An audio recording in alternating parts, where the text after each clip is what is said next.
Hola a todos. En Facebook y en YouTube tuvimos unos inconvenientes técnicos con Instagram. No pudimos realizar el en vivo por Instagram, pero ya lo estamos retransmitiendo. Estamos utilizando Meet y lo estamos retransmitiendo por Facebook. Por favor, confírmeme si se ve bien o no.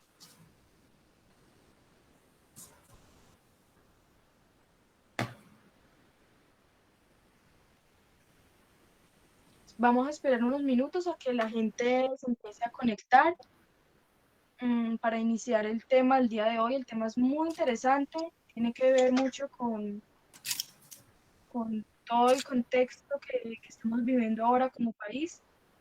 La historia parece ser como muy cíclica al fin y al cabo.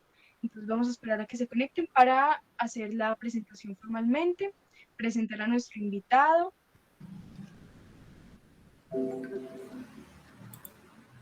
Ya estamos en Facebook y en Instagram, estamos retransmitiendo por las dos redes.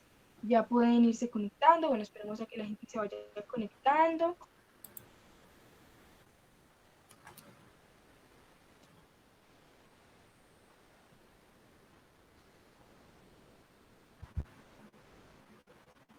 Esperemos a que la gente se vaya conectando, que más gente se vaya conectando.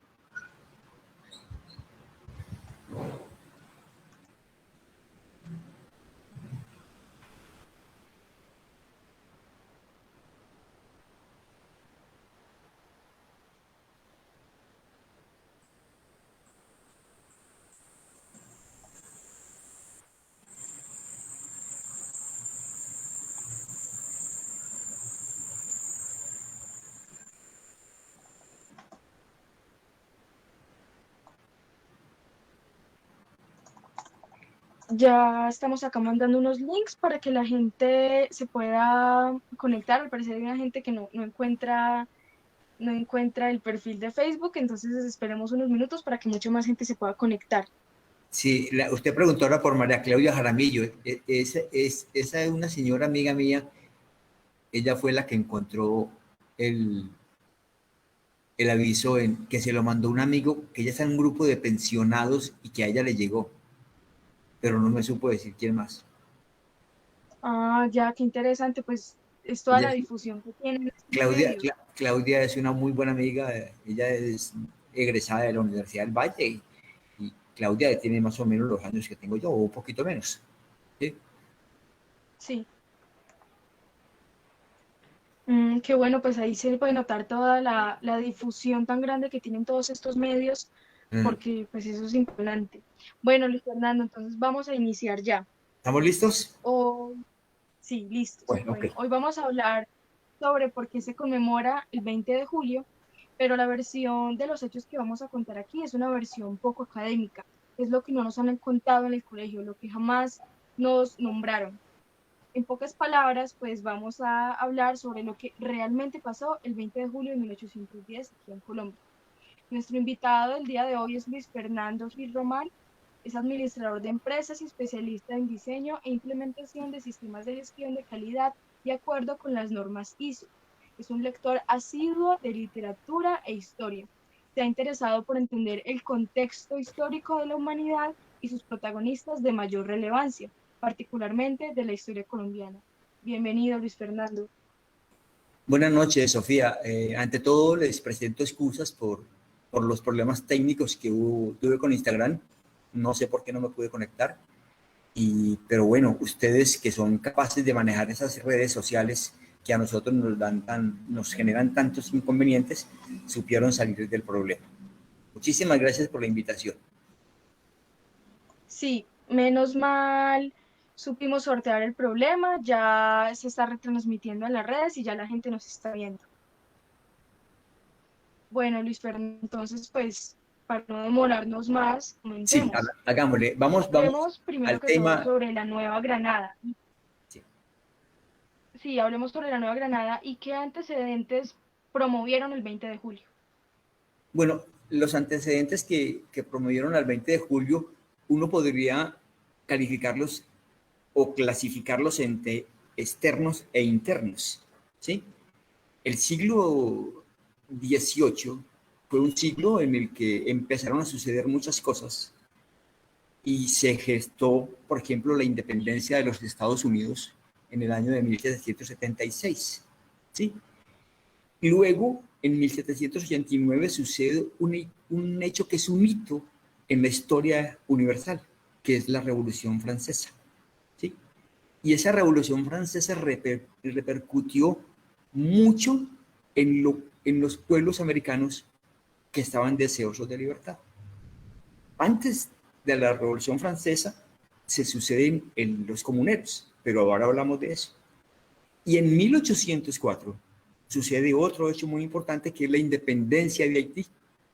Es la primera revolución servil que logra tener éxito. Y es servil porque es una revolución hecha por los esclavos, por los negros, que se sublevan contra el imperio napoleónico y de la mano de Alejandro Petión adquieren la independencia. Haití fue el primer país independiente de la América, exceptuando Estados Unidos, ¿sí? Y además, España en 1808 es invadida por Napoleón porque Napoleón necesita ir a combatir a Portugal, que Portugal era aliado de Inglaterra en la guerra que estaba sosteniendo con Francia. Entonces, Napoleón le pide permiso, entre comillas, al rey Fernando VII para pasar sus tropas a Portugal. Los portugueses, cuando ven esa vaina, ponen el mar Atlántico de promedio y se traen todo lo de la corona, todo lo de se lo traen para Río de Janeiro, ¿sí? Entonces Napoleón le gusta el cuento y se queda en España y nombra de rey a José Bonaparte, a su hermano, y ponen preso al rey Fernando VII. Y eso genera que en España se nombren las juntas de gobierno. Las juntas de gobierno en España las hacen para apoyar al rey Fernando VII. Y entonces se crea la Junta de Regencia de Sevilla y la Junta de Cádiz. Inclusive en 1811 hacen una constitución que se llamó la PEPA, que nunca funcionó porque en 1812, cuando sacan a Napoleón de España, Fernando VII la desconoce totalmente. Los hechos, los internos, podríamos hablar de lo que ya les dije ahora, la revolución de los comuneros. Y la historia de este país es una historia que da vueltas, es una historia cíclica. La revolución de los comuneros tuvo lugar porque la gente protestó por los impuestos, exactamente por lo que protestaron hace 2 meses, ¿sí? Por impuestos, ¿sí? Antonia Santos, José Antonio Galán, ellos protestan en Charalá, en El Socorro, en San Gil, porque la alcabala es muy alta de lo que ellos, el impuesto del tabaco y el impuesto de la quina, que es lo que ellos cultivan. Y hacen la revolución de los comuneros y en Zipaquirá hacen un pacto con el virreinato. Y apenas ellos hacen el pacto y bajan las manos, los traicionan, como todos los acuerdos de paz que ha hecho este país. En este país, todos los acuerdos de paz, incluido en el que estamos, ha sido traicionado, ¿sí? No se han cumplido. Y a José Antonio Galán, todos lo sabemos muy bien porque nos lo enseñaron en la escuela, lo asesinan, lo descuartizan y sus pedazos los ponen en diferentes sitios, en diferentes poblaciones de escarmiento para la gente. Pero allí quedó la semilla, quedó la simiente de lo que viene hacia adelante, ¿sí? La Revolución Francesa hizo la Declaración de los Derechos Universales del Hombre. Y Antonio Nariño, que era un hombre letrado, ¿sí? Tenía una estructura política, era abogado, publica los derechos del hombre en La Bagatela, en el periódico que él hacía. Y Camilo Torres Tenorio hace el Memorial de Agravios. Ese Memorial de Agravios lo hace porque en la Junta de Regencia de Sevilla les ofrecen a los criollos americanos 9 escaños.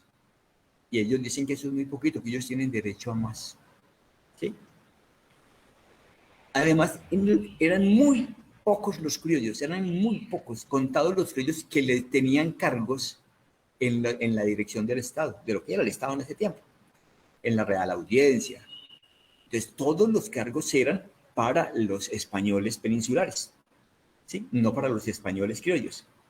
Además, eran muy maltratados por los impuestos, no les ponían cuidado en sus quejas, y ellos querían hacer la independencia.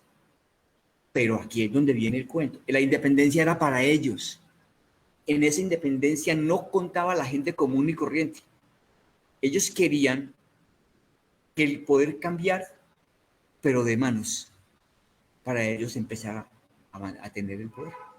¿Sí? Sí. Y entonces se gesta lo que se llamó el 20 de julio. ¿Sí? El 20 de julio, que fue el grito de independencia, no fue Bogotá el primero. Hubo gritos de independencia anteriores, como el de Quito, del 10 de agosto de 1809.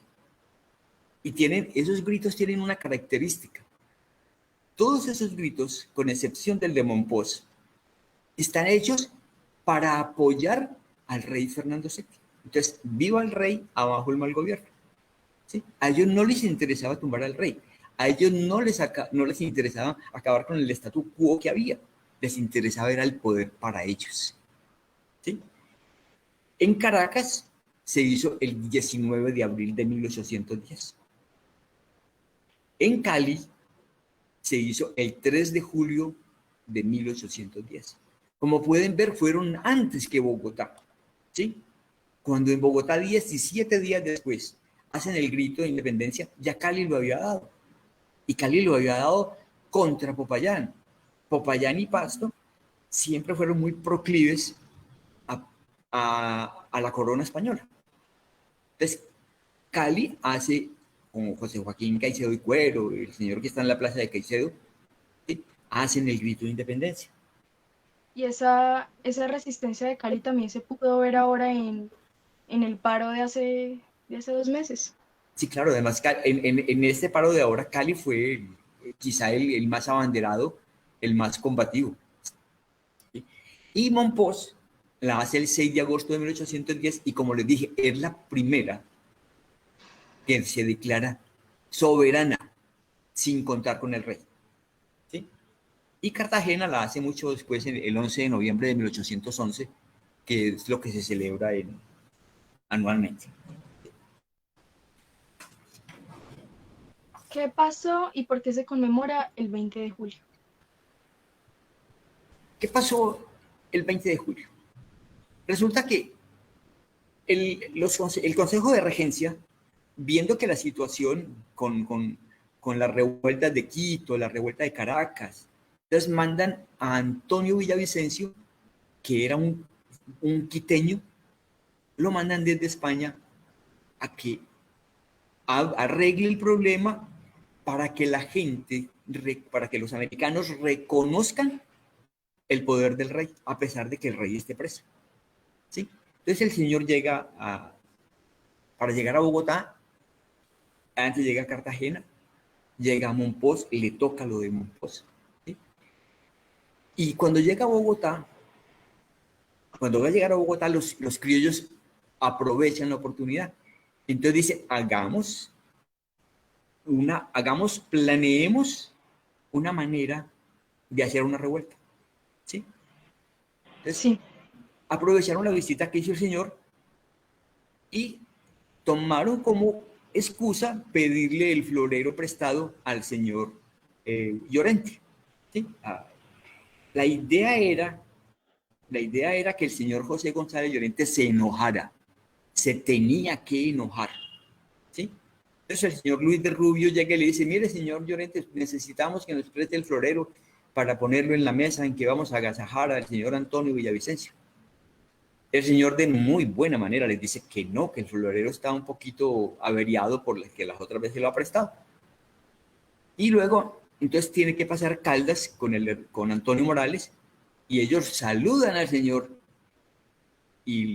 pero cuando lo saludan ya lo empiezan a insultar y luego le dicen a la gente que era que el señor Llorente los insultó a ellos y que estaba insultando a Antonio Villavicencio. Y arman la trifulca. ¿Sí? Ellos no contaban con que iba a llegar toda la población. Eso fue un viernes y había feria. Pero la gente estaba en la plaza de mercado, y la plaza de mercado se hacía allí, en la Plaza Mayor. Ellos contaban con que la gente estuviera allí, que les ayudara, pero que se fuera para sus pueblos. ¿Sí? Y ahí aparece un personaje muy importante que la historia de este país lo tiene relegado, que se llama José María Carbonell. ¿Sí? José María Carbonell hacía parte de un grupo que se llamaba Los Chisperos. Y con los Chisperos se fueron de puerta en puerta, de casa en casa, sacando a la gente y mandándola a la Plaza Mayor.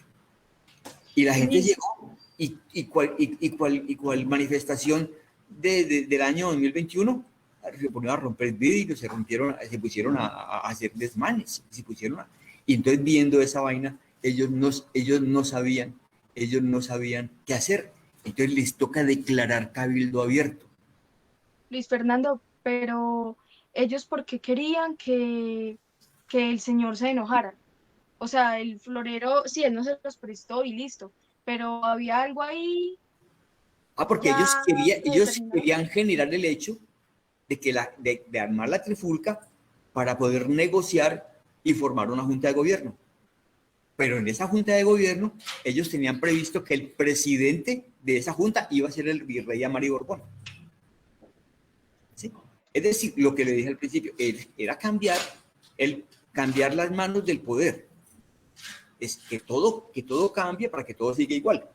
Así como el gato pardo. ¿Sí? Eso era lo que ellos querían. Y entonces, cuando ven que toda la plebe, que toda la gente común y corriente llega a la plaza, les toca a hacer cabildo abierto. Ahí es cuando el señor Acevedo y Gómez sale y se echa el discurso ese que tanto conocemos. ¿Sí? Ese discurso no estaba preparado, ese discurso le tocó improvisarlo para calmar a la gente. Y hacen y nombran la Junta de Gobierno. Y en la Junta de Gobierno la preside efectivamente el virrey.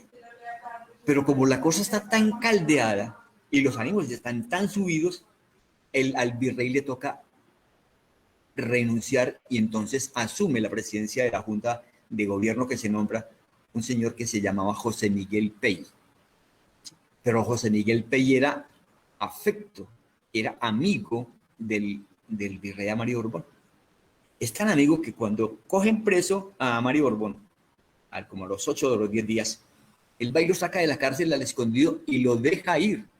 Y el señor se va con su familia para Cartagena y luego va a La Habana. ¿Sí? Y cuando ya la Junta de Gobierno está funcionando, entonces la provincia de Sogamoso, en ese tiempo no existían los departamentos. Entonces, por ejemplo, Mariquita era Tolima,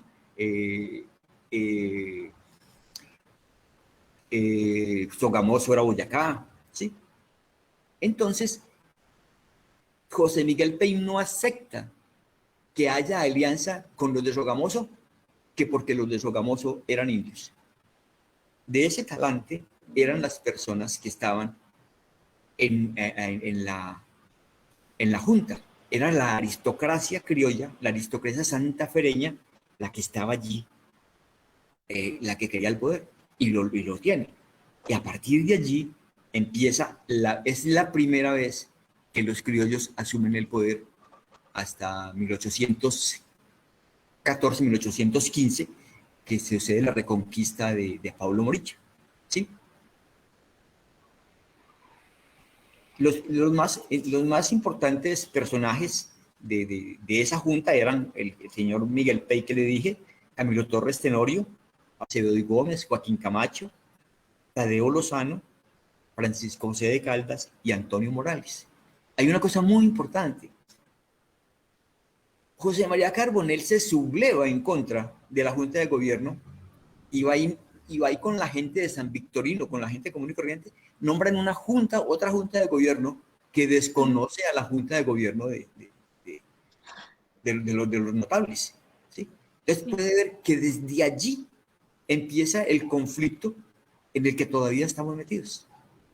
Y ahí arranca el poder, ahí se inicia el poder de la Junta hasta como le digo, hasta 1814, 1815, que viene la reconquista del poder por Pablo Morillo. Acá María Claudia Jaramillo nos comenta, la jugadita no le salió. Sí, la jugadita, tuvieron muchos problemas con eso y además una cosa muy importante, ellos no es que se hayan quedado, fueran reconocidos por todo lo que hoy en día es Colombia, no. Las Cartagena, Mariquita, Pamplona, no los reconocieron, ni siquiera Tunja lo reconoció, ¿sí? Y ahí es donde arranca qué pasó después del 20 de julio, ¿sí? Luis Fernando, y antes de hablar sobre qué pasó después del 20 de julio, me gustaría que aclaráramos qué es o en qué consiste un cabildo abierto. Un cabildo abierto es un espacio en el que toda la gente común y corriente, lo que hoy en día llaman el constituyente primario, tiene la oportunidad de hablar, ¿sí? Eso, los griegos eso lo llamaban el ágora. En el ágora todos los griegos podían hablar, sin distingo, la única condición era ser griego, no podía, y allí podía hablar, y lo que dijera, si la gente lo aceptaba, se volvía ley. Más o menos el cabildo abierto es traído de allí, y en el cabildo abierto participa todas las personas, ¿sí? Todo el que Sí. quiera participar. Eso es un cabildo abierto. Bueno, entonces ahora sí vayamos a qué pasó después del 20 de julio, cuáles fueron los precedentes. Bueno, cuando ya los criollos tienen el poder, entonces se inicia lo que en la historia se llamó la patria boba. ¿Sí? Yo diría que ahí no había patria boba, y no había patria boba porque es que no había patria. No existía la patria como tal. Eran un poco de regiones y un poco de personas, cada uno peleando, cada uno tratando de sacar la mejor oportunidad y sacar el mejor partido para sí. ¿Sí? Era eso, y arrancaron una serie de confrontaciones entre las ciudades. ¿Sí? Y, por ejemplo, en enero de 1811, Cartagena se enfrenta a Monpós, porque Cartagena en 1811, cuando se enfrenta todavía, Cartagena estaba en poder de los españoles. Luego va a caer el 11 de noviembre de 1811, cae en manos de los americanos. En marzo de 1811 se produce la batalla de Palacé, en donde se enfrentan Cali y Popayán. Y Cali tiene el apoyo de los antioqueños. Mire, es una pelea entre todos, de todos contra todos. Y los aliados de hoy son los enemigos de mañana. ¿Sí? De 1812 a 1814, Tunja y Bogotá se enfrascan en una serie de luchas, entre las que se pueden destacar la batalla de Venta Quemada y la batalla de San Victorino.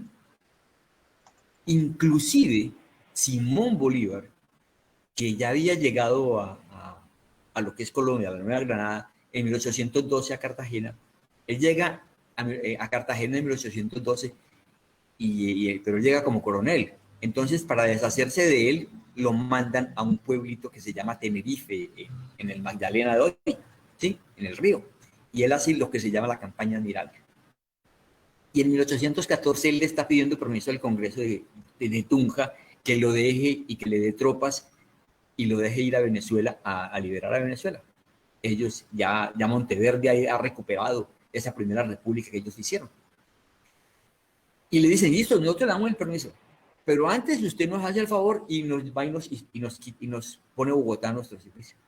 Vaya, tómese Bogotá para nosotros los tunjanos.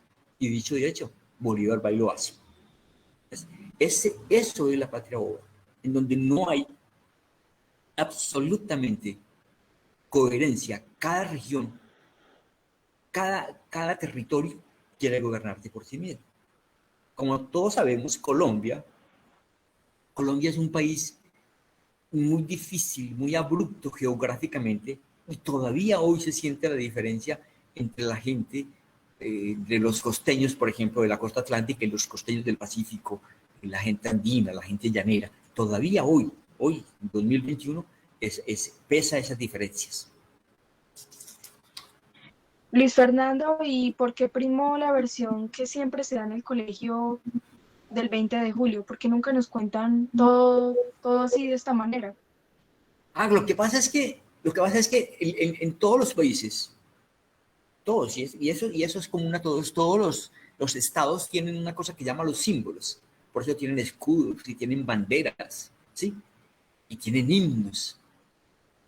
Entonces, eso se llama crear un imaginario. Y en ese imaginario que le ponen a la gente, entonces tienen que hacer una versión edulcorada, una versión dulce, ahí un poquito hecha forzada de lo que fue el 20 de julio. Y además por el centralismo, entonces hacen que lo más importante sea el 20 de julio de 1810, desconociendo los otros gritos de independencia, desconociendo las batallas y las luchas de los demás. ¿Sí? Es, ese, es, Ahí, esa es una manera que tenemos todo, pero eso le repito, es de todos los países generar ese tipo de imaginarios. Y no cuentan la verdad. Luis, Germán Villamizar nos preguntaba justo lo que usted está diciéndonos ahora. ¿El 20 de julio es una celebración centralista, desconociendo los anteriores gritos? Sí, ya lo dijimos, sí, claro. Listo. Entonces, bueno, yo quiero que, desviándonos ya un poquito del tema, hablemos del diciembre negro y por qué se relaciona con la independencia y la concepción que ahora tenemos de los pastuzos. Bueno, ahí entonces hay que enlazar históricamente el 20 de julio con lo que fue ya la campaña de independencia, ¿sí? Entonces, hagámoslo a saltos, muy a saltos, como le dije, para que lleguemos. Vean, cuando ya yo le dije que Bolívar había venido en 1812 a Cartagena y que lo habían asignado a Tenerife. Entonces Bolívar, en medio de su deseo, de su juventud, él hace lo que se llamó la campaña admirable y con muy pocos pertrechos, con muy pocos hombres, él logra liberar el río Magdalena de todas las fuerzas realistas. El río Magdalena era la vía central, la única vía que había para comunicarse entre Santa Fe de Bogotá y el mar y Cartagena. ¿Sí? Entonces él logra, y cuando hace esa campaña admirable, pero él la hace pensando en Venezuela. ¿Sí? Y como le dije, entonces el Congreso de Tunja le da permiso y le da pertrechos y le da hombres para que él vaya y libere Venezuela. Él vuelve a Venezuela y la libera, pero la vuelve a perder. ¿Sí? ¿Aló? ¿Me escucha, Sofía? Sofía. Sofía.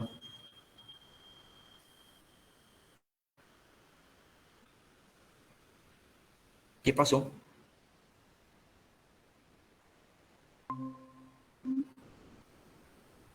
¿Qué pasó, Sofía? Hola, ¿me escuchan? Ahora sí, yo lo Se escucho. me fue el internet. Bueno, listo. Entonces íbamos en que le dan hombres y le dan pertrechos. Y él va y sigue la pelea de Venezuela. Y luego Ujú. él vuelven y lo derrotan. Y él tiene que volver a Cartagena. Y él sitia Cartagena. Y en Cartagena están los americanos. Pero como ve que viene Murillo, a él le toca retirarse para que no los cojan a todos, a los americanos, peleando entre sí, y se retira a Jamaica. Y en Jamaica Ujú. consigue el apoyo de Alexander Petion y de un señor de Curazao que se llamaba Luis Brión. Y ellos le ayudan con una sola condición: que apenas se adquiera la independencia, le den la libertad a todos los negros. Y Bolívar se compromete a ello. Pero no puede hacerlo porque como lo que le he dicho, la aristocracia criolla quería la independencia, pero para ellos, a ellos no les interesaba la independencia de los demás. No le permiten liberar a los esclavos. Solamente hasta 1851 vienen a liberarlos en el gobierno de José Hilario López. Y curiosamente, cuando liberan a los esclavos, entonces generan una ley de indemnizaciones. pero no para indemnizar a los negros, para indemnizar a los dueños de los negros. ¿Sí? No, pues qué liberación. Nada Es más con esa indemnización se nota lo que... otra vez la historia cíclica. Es como ahora con esto de la pandemia. Entonces dijeron, el gobierno le va a dar incentivos y le va a ayudar a pagar la nómina a las empresas que den trabajo. Y ¿sabe a quién le dieron los apoyos? El 90% de esos apoyos fueron a las grandes empresas, a RCN, a Caracol, a Postobón, a Argos. Entonces, lo mismo, le indemnizan a los que tienen plata, a los que tienen recursos. A la gente común y corriente no le dan nada. Le dan 150.000 o le dan 160.000 pesos. Entonces retomo el tema. Y ya Bolívar viene y logra liberar el oriente de Venezuela y hacen el Congreso de Angostura. Y en el Congreso de Angostura deciden liberar primero la Nueva Granada. Y vienen y hacen lo que se llamó la campaña del Llano, en donde Santander, Francisco de Paula Santander, está en el llano, está reclutando gente, suben, ascienden el páramo de Pisba, que todos conocemos, y bajan y en Gámeza y en Pantano de Vargas y en Boyacá derrotan al ejército español.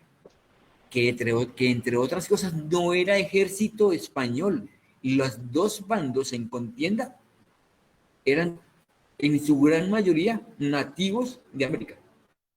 El ejército, España estaba Yo quebrada. creo, Sí, dime. ahí yo creo que una vez más, con el comentario que nos hace Germán Villamizar de que la historia es cíclica, una vez más se repite, porque ahora en el paro ¿quiénes se están enfrentando? Colombianos contra colombianos, la misma Claro, cosa.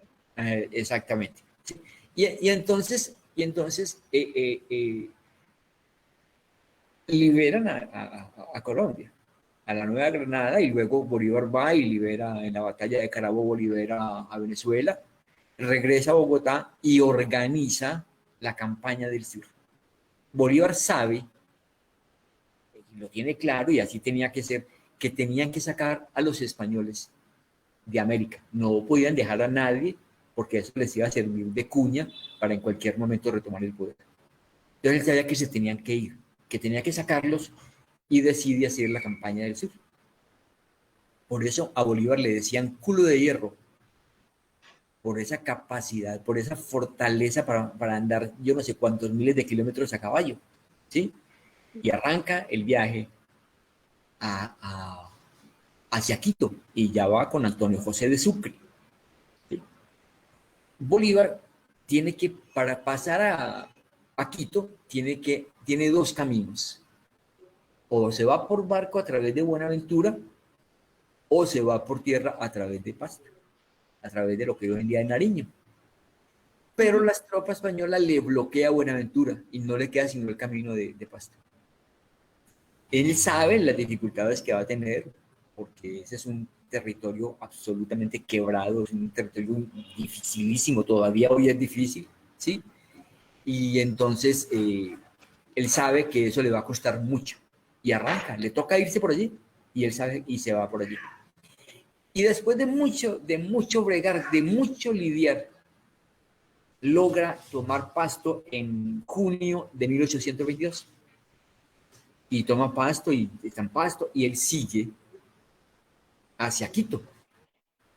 Pero resulta que los pastuzos nunca fueron afectos a la campaña libertadora. Los pastuzos y los popoyanejos siempre estuvieron a favor de la corona. Y retomaron, en septiembre retoman Pasto. Entonces, no solamente que Bolívar había tenido problemas, había perdido gente, había perdido recursos en la pasada por allí, sino que ahora le toca devolverse otra vez a retomar Pasto, porque no puede perder la comunicación, no puede interrumpir la comunicación entre Bogotá y Quito, porque esa es la vía por donde va a llegar todos los recursos, los pertrechos, los hombres que él va a necesitar. Y le ordena a Antonio José de Sucre que tome Pasto. Y Antonio José de Sucre, con el batallón Rifles, el 24 de diciembre y el 25 y el 26 de diciembre, toma Pasto a sangre y fuego y hace una masacre. En esa masacre murieron jóvenes, niños, ancianos, mujeres, ¿sí? Violaron, saquearon, ¿sí? Con el batallón Rifles, ¿sí? Y eso es lo que se llama la Navidad Negra, ¿sí? Entonces, los detractores de Bolívar siempre le enrostran eso, pero los que defienden a Bolívar le hacen caer a los otros que es que la pasada le había costado mucho, había sido a sangre y fuego. Y ahí juega un papel muy importante un hombre que siendo indio llegó a ser brigadier general del ejército español, que se llama Agustino Agualongo. Y Agualongo, inclusive Agualongo después de Pasto, él huye cuando la toma de Pasto y él se rearma con Pedro Boves y él los participan, por ejemplo, en la batalla de Ibarra. Y en la batalla de Ibarra al ejército patriota le va muy mal. Logran ganar, pero muy costoso. ¿Sí? Entonces Bolívar decía de los pastusos, decía que son los demonios, más demonios que han salido de los infiernos. Eso decía Bolívar de los, de los pastusos. Luis Fernando, Dime, ¿y dime. porque esta parte de la historia jamás nos la enseñan? O sea, en el colegio siempre nos enseñan que Bolívar pues fue un héroe y no estoy diciendo que no, pero ¿por qué tampoco nunca nos muestran qué pasó en Pasto? Es que eso también hace parte de la historia. Por lo mismo, porque es que recuerde lo que le dije, las historias las cuentan los ganadores y las historias generan los imaginarios para que la gente los vea como próceres, intachables, ¿sí? Inmarcesibles, ¿sí? Es para eso. Entonces, a Bolívar no le puede desconocer todo lo que hizo, pero eso es una mancha en la vida de Bolívar, porque a pesar de que Bolívar no participó, Bolívar fue el que ordenó y Bolívar era el jefe, ¿sí? Y entonces eso es una mancha en la vida de Bolívar. Si ellos toman Pasto cuando ya está vencido, ellos no tenían por qué haber hecho la masacre que hicieron con gente indefensa, ¿sí?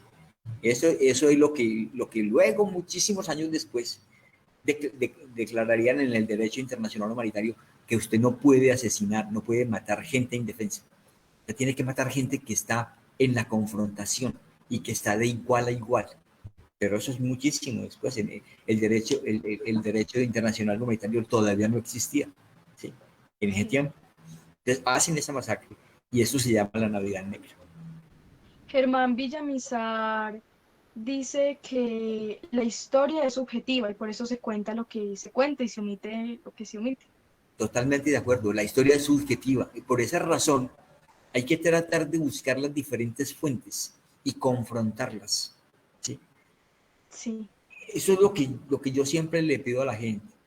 Yo le pido a la gente, mire, cuando se siente frente al televisor a ver las noticias, véalas, pero cuestiónelas, por lo menos dude de lo que dice, ¿sí? No todo lo que dicen allí es mentira, pero sí muchas de las cosas que dicen allí son por lo menos acomodadas.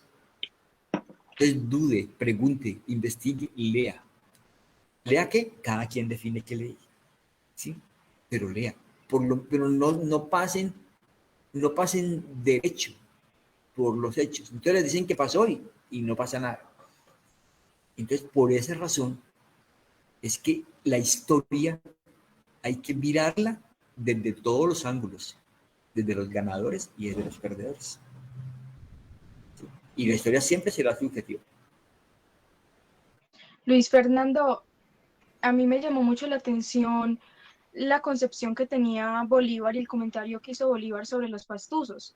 Y yo creo que eso se puede ver reflejado hoy en día y siempre porque nosotros, pues los que no somos de Pasto ni de esa región, tenemos la concepción de que los pastusos son bobos, les hacemos chistes y en realidad en Pasto la gente es muy educada. Si usted ve allá en el ICFES arrasan, por ejemplo en las pruebas a ver arrasan con todos, pero nosotros siempre les estamos haciendo chistes sobre que son bobos, que no que no tienen la capacidad de pensar que sí tenemos, por ejemplo, los paisas, que supuestamente somos muy vivos.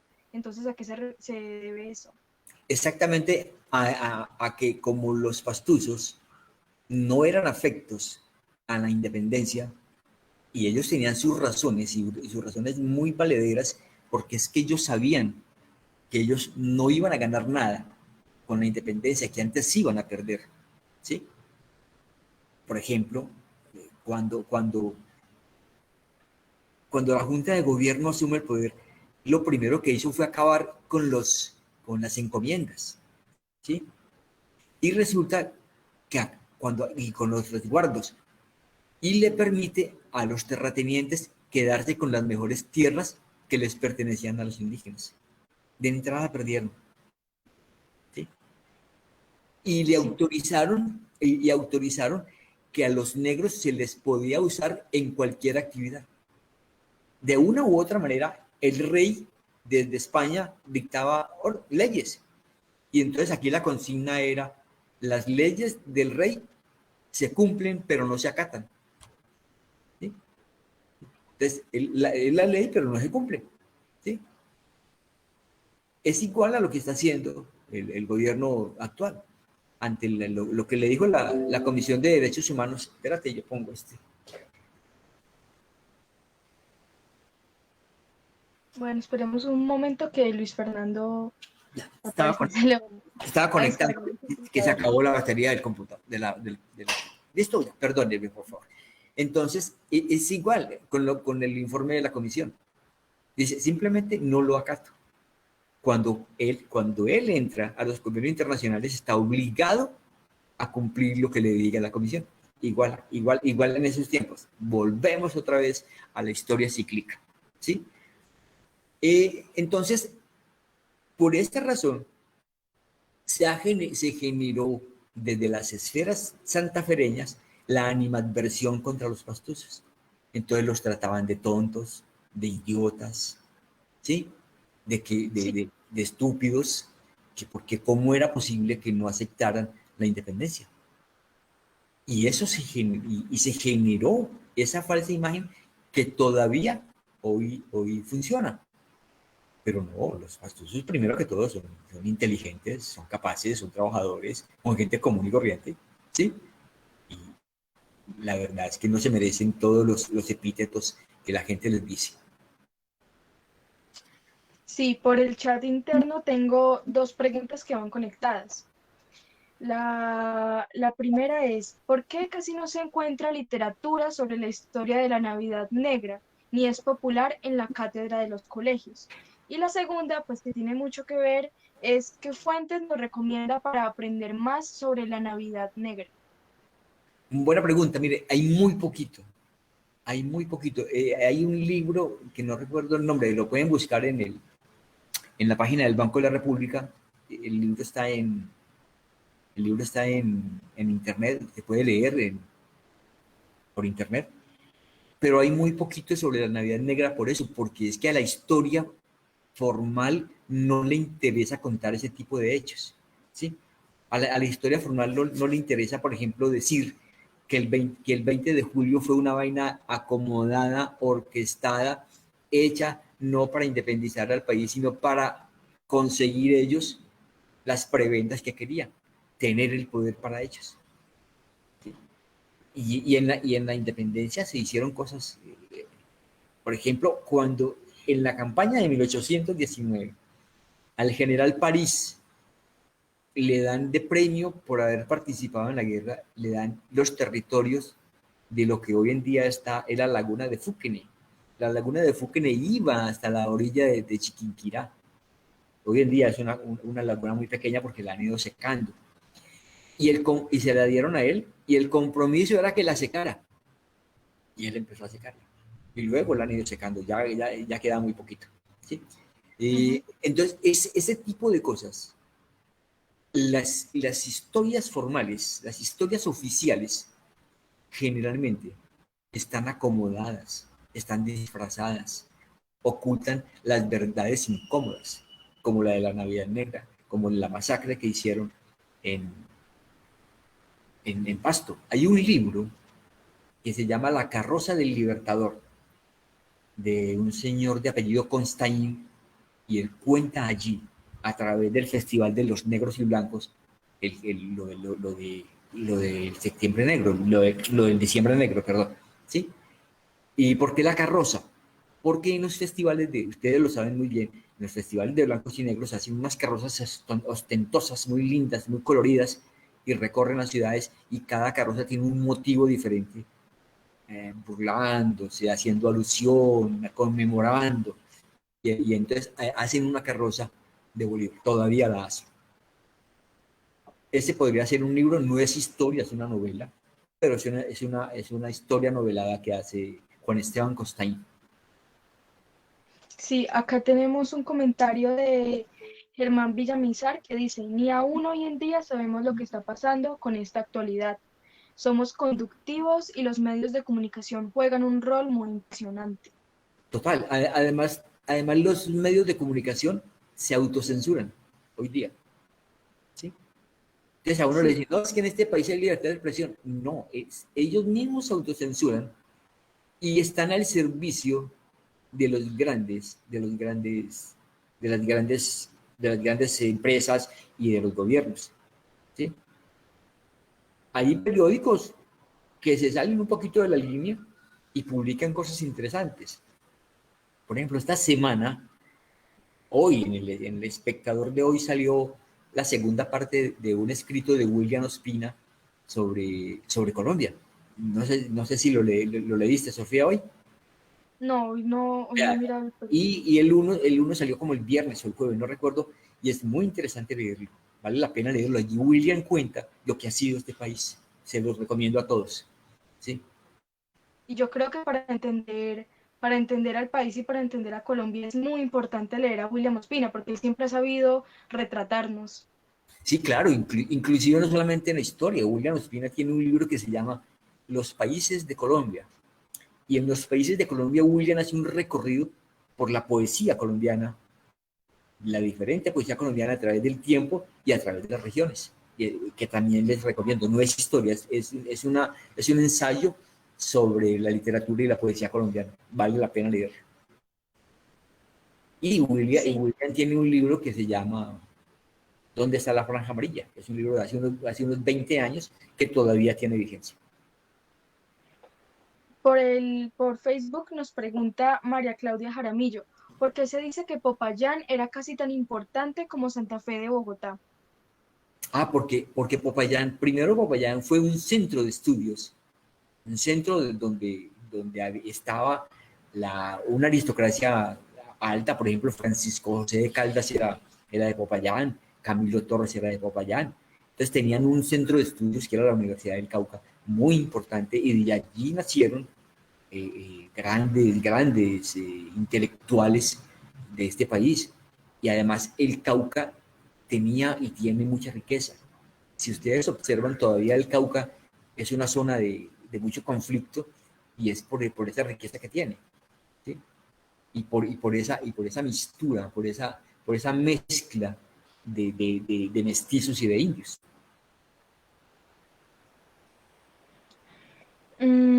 Mario Martínez dice, Santander fue mucho más que Bolívar, pero ha sido vilipendiado e ignorado en Colombia. Ahí volvemos otra vez a la subjetividad. Santander fue un hombre muy importante, trascendental en la liberación de Colombia. ¿Sí? Santander fue el que apoyó irrestrictamente a Bolívar en el reclutamiento y en el habituallamiento del ejército para poder hacer la liberación de la Nueva Granada. Cuando llegan a Bogotá e instalan el gobierno, a Bolívar lo nombran presidente y nombran vicepresidente a Francisco de Paula Santander. Y Bolívar se va a hacer la campaña militar y Santander no vuelve a la campaña militar. Santander a partir de allí se queda en las cosas administrativas. Y como todos, hizo cosas buenas, hizo cosas malas, porque a Santander le tocaba conseguir los recursos para mantener la guerra.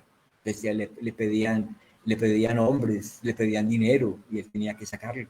Inclusive volvieron a manejar los mismos impuestos que cobraba la corona española, ¿sí? Que habían prometido que no lo iban a hacer y los volvieron a cobrar porque necesitaban dinero. También hizo cosas como, por ejemplo, cuando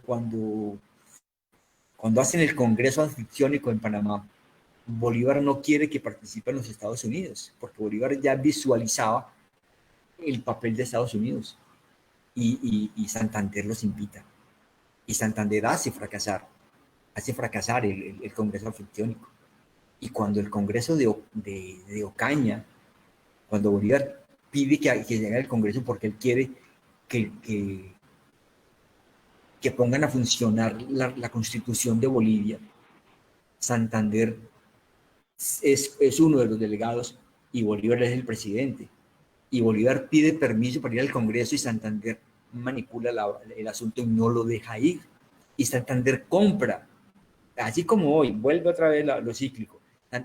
A los delegados de Panamá que llegan, les dan alojamiento, les dan comida, los compran para que hagan parte de lo que quería Santander. Santander quería que siguiera la Constitución de Cúcuta y reformarla para quitarle los poderes a Bolívar, porque ya estaban enfrentados totalmente, ¿sí?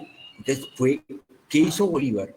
¿Qué hizo Bolívar para eso? Bolívar se fue para Bucaramanga y ahí pueden leer un libro que se llama El Diario de Bucaramanga de Luis Perú de la Croa, en donde cuentan Bolívar desde Bucaramanga cómo iban y venían emisarios desde Ocaña diciéndole qué estaba sucediendo. Y cuando Bolívar se da cuenta que Santander estaba manejando el Congreso en contra de sus intereses, le pide el favor a sus adeptos que se retiren del Congreso y rompan el quórum, igual que hacen ahora. Cuando no quieren votar una cosa, entonces rompen el quórum en el Senado y se acaba el debate. Y eso hicieron, y entonces no hubo constitución. Y Bolívar, que ahí es donde Bolívar lo declaran dictador.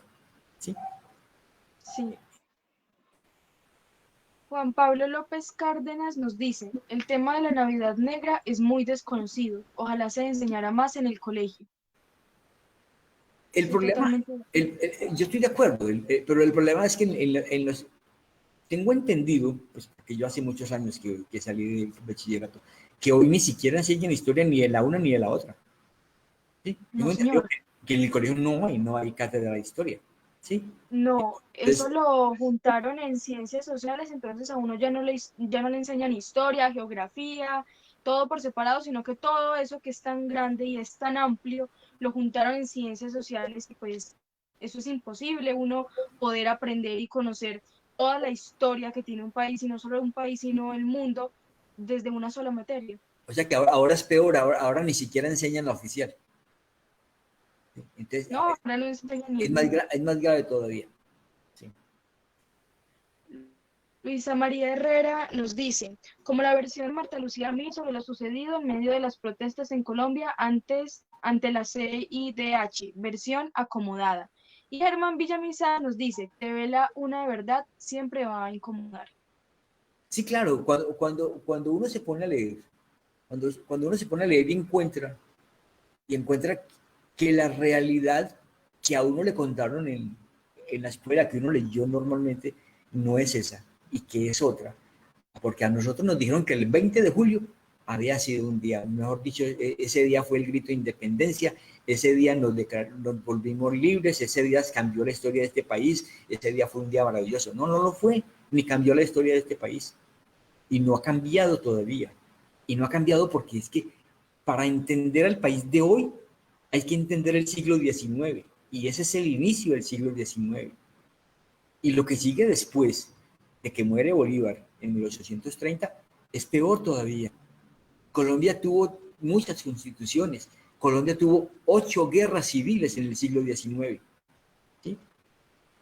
En donde la gente común y corriente era carne de cañón de los latifundistas, de los políticos.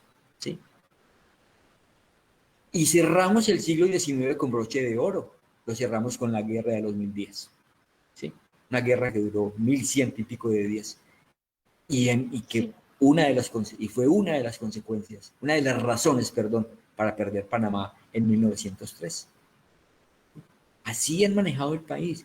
Y en el siglo XX no fue diferente. En el siglo XX, cuando el país nunca hicieron ferrocarril y los abandonaron. En la navegación por el río Magdalena la abandonaron. ¿Sí? El país como tal vino a modernizarse más o menos a partir del año 40. Pero cuando se estaba modernizando y estaba saliendo, arrancó lo que se llamó la violencia después de la muerte de Jorge Eliezer Gaitán. Entonces todavía llevamos 211 años matándonos entre nosotros. ¿Sí? Y no ha sido posible, bajo ninguna circunstancia, que seamos capaces de vivir en paz. Sí, Luis Fernando, la última pregunta que yo tengo acá es que nos recomiende, por favor, libros sobre historia. Listo. Vea, yo les recomiendo, hay muchísimos libros sobre historia de Colombia, de eso sí hay arte, de todas las, y ahí cada quien tiene para escoger. ¿Sí? Por ejemplo, hay un libro nuevo, está en la librería en este momento, que se llama Colombia, el país de los extremos. Es un libro de Eduardo Durán Cuisín, es un ecuatoriano, él es un diplomático ecuatoriano, y hace una muy buena visión sobre lo que es Colombia. Y la cuentan desde la época precolombina hasta hasta el inicio del gobierno de Iván Duque. Sí, o sea que ese es un libro muy actual. Hay un libro para quienes vivimos en el Valle del Cauca que se llama Caucayaco, Caucayá, Cauca, del historiador caleño Oscar Gerardo Ramos. Es un libro muy interesante que habla sobre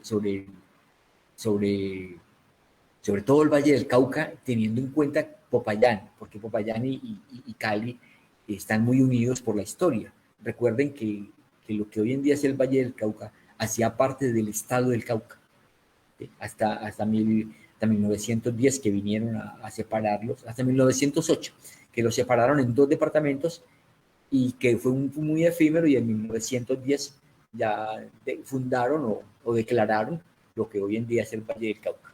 ¿Sí? Hay La historia mínima de Colombia, un libro de Jorge Orlando Melo, que también es un libro actual, se consigue en la librería, vale la pena leerlo.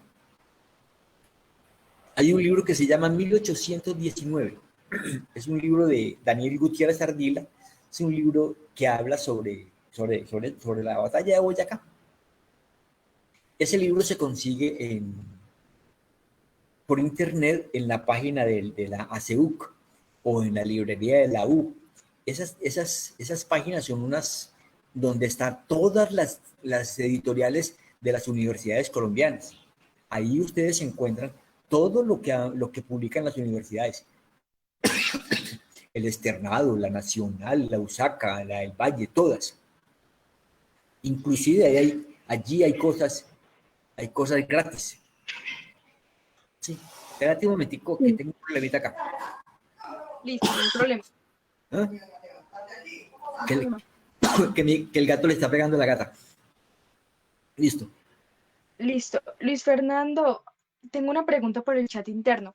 Entonces, Nosotros al principio del live en Instagram, cuando estábamos teniendo los problemas técnicos, estábamos hablando sobre las banderas y sobre por qué se voltean las banderas y por qué algunas personas creen que están mal y otras pues están de acuerdo.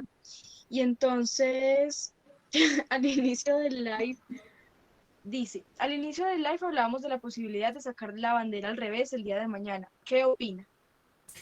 a ver, volvemos a los símbolos, ¿sí? Volvemos a los símbolos. ¿Por qué la gente saca la bandera al revés? Yo entiendo que la bandera al revés la sacan para protestar de que como las cosas están tan desordenadas, como el país está al revés, entonces hay que poner la bandera al revés. Pero eso son simbologías y eso son maneras de expresarse de la gente. Habrá quien dirá que no, que hay que respetar la bandera y no sé qué vaina. Habrá gente que dirá que hay que respetar el himno de Colombia.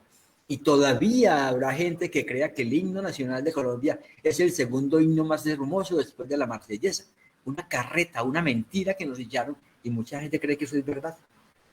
Esos son los imaginarios, ¿sí? El himno de Colombia fue una poesía que hizo Rafael Núñez para una conmemoración del 11 de septiembre en Cartagena. Él era cartagenero. Y un señor de apellido Rodríguez, creo que no me acuerdo, Rodríguez, por ponerse de lambón, le dijo que entonces que por qué no ponían eso como himno. Y listo, y lo declararon himno y le pidieron el favor a un italiano que se llamaba Oreste Síndice que le pusiera música. El señor estaba muy renuente y le rogaron, lo persiguieron, lo molestaron, hasta que el señor, para quitárselo de encima, le puso la música. ¿Sí? Pero eso vuelve a la subjetividad. Habrá gente que dirá que el himno nacional de Colombia es hermoso, precioso, y tiene razón. ¿Sí? Y habrá quien diga que no. ¿Sí? Es eso. Hay otro, y también pueden leer las biografías de Simón Bolívar por Indalecio Olivar Aguirre y la de Antonio José de Sucre también por Indalecio Olivar. Y el libro que les dije, el diario de Bucaramanga de Luis Perú de la Cruz. Listo. Bueno, entonces, pues hasta ahora no tenemos más preguntas, pero abrimos un espacio para quien quiera preguntar, unos 5 o 10 minutos. Sí, Acá claro. Juan Felipe González dice, lo de colgar la bandera al revés es algo similar a las caricaturas que hacen alterando el escudo, formas de protesta con los símbolos patrios. Sí, ahora, por ejemplo, ahora que hablan del escudo, si usted mira el escudo de Colombia ya no es cierto. Por ejemplo, en el escudo de Colombia está el istmo de Panamá, que ya no hace parte de Colombia. ¿Sí? En el escudo de Colombia hay un cornucopio de oro. El oro ya lo llevaron. ¿Sí? Sí. Entonces, no, no, no, no, no, no, no, no, no responde. Tendrían que cambiarlo. Y ese sombrero que hay ahí, ese sombrero no representa la nacionalidad. ¿Sí? Si van a hacer una cosa nacional, deberían poner un sombrero volteado, un sombrero de los guayús o de yo no sé quién. ¿Sí?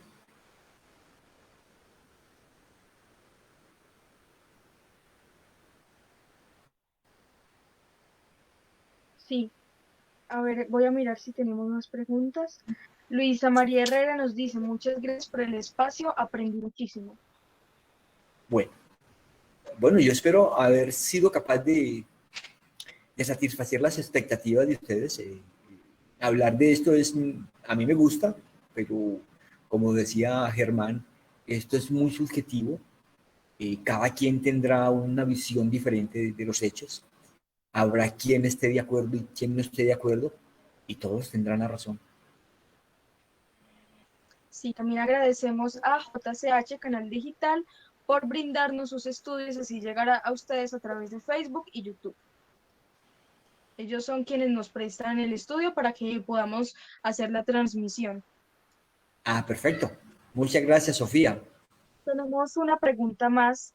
Sandra Quintero nos dice, ¿cómo ve el panorama actual? Ah, esa es una pregunta muy difícil, pero yo soy un hombre absolutamente pesimista. Yo el panorama actual lo veo muy, muy grave, porque ahora la gente está protestando y mañana van a salir. Vamos a ver qué pasa el año entrante a la hora de votar. Toda la maquinaria que tienen los políticos de este país va a funcionar otra vez. Y muchísima gente va a votar por los mismos para que sigan con las mismas. Porque mucha gente vota porque le regalen cualquier cosa, para que le den el puesto al hijo, para que le den el puesto al amigo, ¿sí? O vota simplemente Sí, porque no quiere que nada cambie. Entonces, yo soy absolutamente pesimista de que no va a pasar nada.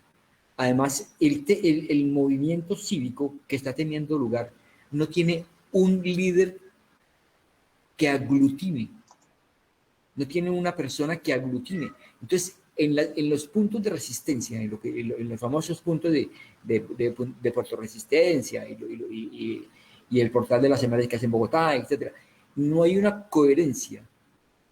Entonces, cada uno pide una cosa distinta y eso requiere de un aglutinador. Miren, ni siquiera el 9 de abril de 1948 tuvo un aglutinador, ¿sí? Y en eso los que tienen el poder son muy inteligentes.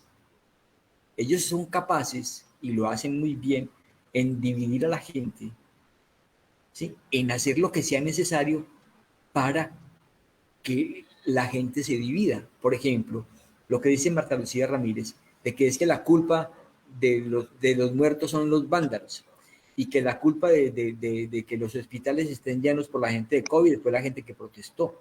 Y la gente cree eso, ¿sí? Entonces distorsionan y desdibujan la protesta social. Yo creo que no, difícilmente vamos a cambiar.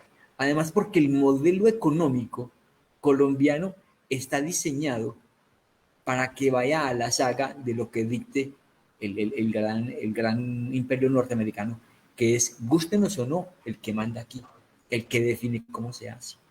Llevamos 4 siglos haciendo una política extractivista, ¿sí? Todavía estamos dependiendo del petróleo cuando al petróleo le quedan 15 o 20 años de vida. ¿Qué vamos a hacer cuando se acabe el petróleo? Cuando nosotros tenemos todas las riquezas naturales, tenemos toda la posibilidad de que aquí nadie aguantara hambre y aquí la gente aguanta hambre. Entonces aquí hay gente que se acuesta a dormir con una sola comida al día cuando la tiene. ¿Sí? Uno dice, no, es que con los bloqueos no hubo comida. Es que cuando no hay bloqueos hay comida, pero hay gente que no tiene con qué comprarla. ¿Sí? Sí. Aquí Mario Martínez nos pregunta, entonces, según la historia, Bolívar, ¿con cuál grupo armado de Colombia se identificaría? Buena pregunta, esa pregunta no tiene respuesta. Juan Pablo López nos dice, la polarización es una gran herramienta de control social. Correcto. Muchas gracias por este espacio. Sí, la polarización es una manera de dividir a la gente para que la gente se cree imaginarios. Y eso fue lo que hicieron, por ejemplo, ahora que el señor López lo dice, para el plebiscito, para la aprobación o no del acuerdo de paz de La Habana. Y a la gente la sacaron a votar a través de mentiras. Le dijeron, no vote por eso porque es que ahí hablan de la igualdad de género. ¿Sí? Y la igualdad de género le dijeron a la gente que eran los derechos de los gays. Lo que dice el acuerdo es en la igualdad de género de las mujeres en la representación, por ejemplo, de los cuerpos colegiados. ¿Sí? Y a la gente le vendieron la idea de que además deben tener derecho, ni más faltaba, pero todavía no lo tienen completo, era la igualdad de derechos de los gays.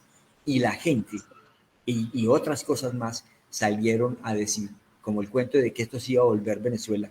¿Sí? Claro que en eso tuvieron razón, porque volvieron Venezuela, pero ellos, ¿sí? Cooptaron la Procuraduría, la Fiscalía, la Defensoría, todo lo tienen hoy en las manos, tal cual Venezuela. Bueno, Luis Fernando, muchas gracias. Yo creo que ya podemos ir cerrando el espacio. Como último comentario, quiero hacerlo, dice Juan Felipe González Fitzgerald, la gente debe ver más los envíos de Periferias Pedagogía para encontrar otras formas distintas de leer la historia y la actualidad. Bueno, muchísimas gracias, Sofía, todas sus órdenes y repito, espero haber podido satisfacer las expectativas de los participantes. Que pasen muy buena noche. Muchas gracias a usted, Luis Fernando, y muchas gracias a todos los que nos están viendo en este momento. De verdad que es muy valiosa la presencia y es muy valioso que nos estemos informando sobre este tipo de cosas y que entremos a estos espacios tan chéveres. Muchas gracias, Luis Fernando. Con mucho gusto, Sofía, y muchas gracias a todos. Que pasen buena noche.